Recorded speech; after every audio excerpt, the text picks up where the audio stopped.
An organization here in West Michigan is leading the charge for accessibility in West Michigan. Tonight, Community Affairs Director Casey Jones is putting Disability Advocates of Kent County in our Connecting with Community spotlight.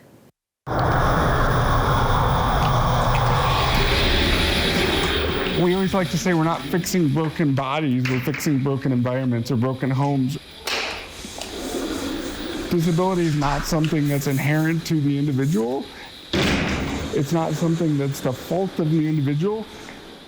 It's only a disability because society has made it that by being inaccessible. Patrick Parks is committed to changing the paradigm of accessibility.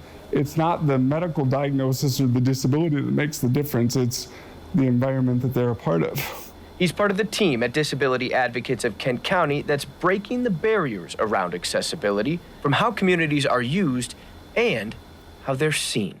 You know, physical needs change, cognitive needs change throughout the lifespan. And so when you design with disability in mind from the beginning, you really create a better user experience for everyone, whether they know it or not. It's about how do we create an inclusive community.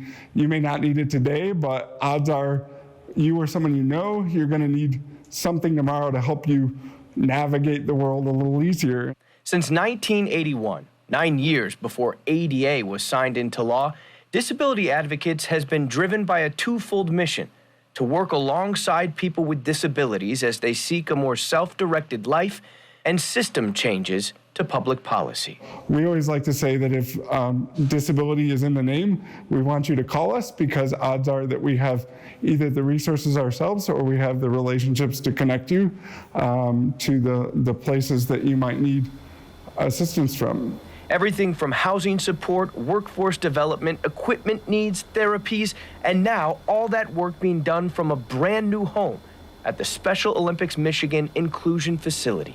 If you can just gain those 2 feet or a closet that was a closet space,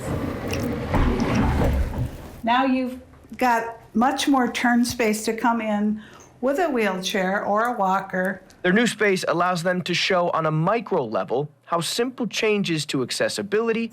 This grab bar actually on both ends, if it's dark and you come into the room, they'll light up on both ends, which is really cool. Make a macro difference in someone's life. This is all new, and this is why when we came here, we wanted to design something where people could actually come and see. I'm a very visual person, so I wanted to be able to show people some of the features that could happen in your house. Judy Morris and her team completed over 400 home assessments last year between Kent, Ionia, Mecosta, Montcalm, Osceola, and Allegan counties, helping give away more than 10,000 pieces of equipment with no barrier to access. We go into the home, do a full assessment, and we're like, okay, what do you need? Do you need a ramp? Do you need railings on your steps? Do you need help getting in and out of the tub? Do you need some modifications? So again, we're changing that environment to make it more suitable for that person, because that disability or whatever that is isn't really going to go away. Let's work with what we have and bring in the needed supports. Adapting to change. That is the paradigm of Disability Advocates. The big thing to remember is that we all have a stake in disability issues, because you never know when somebody's needs will change. Driving their work to create a community of accessibility, accessible to all.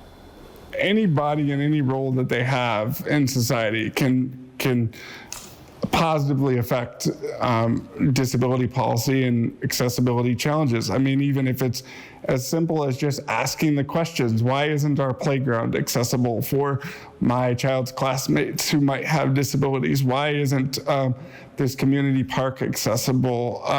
What can we do better? How can we improve the way that we're interacting with our citizens with disabilities, knowing that it could be any one of us? For News 8, I'm Casey Jones, putting Disability Advocates of Kent County in our Connecting with Community spotlight.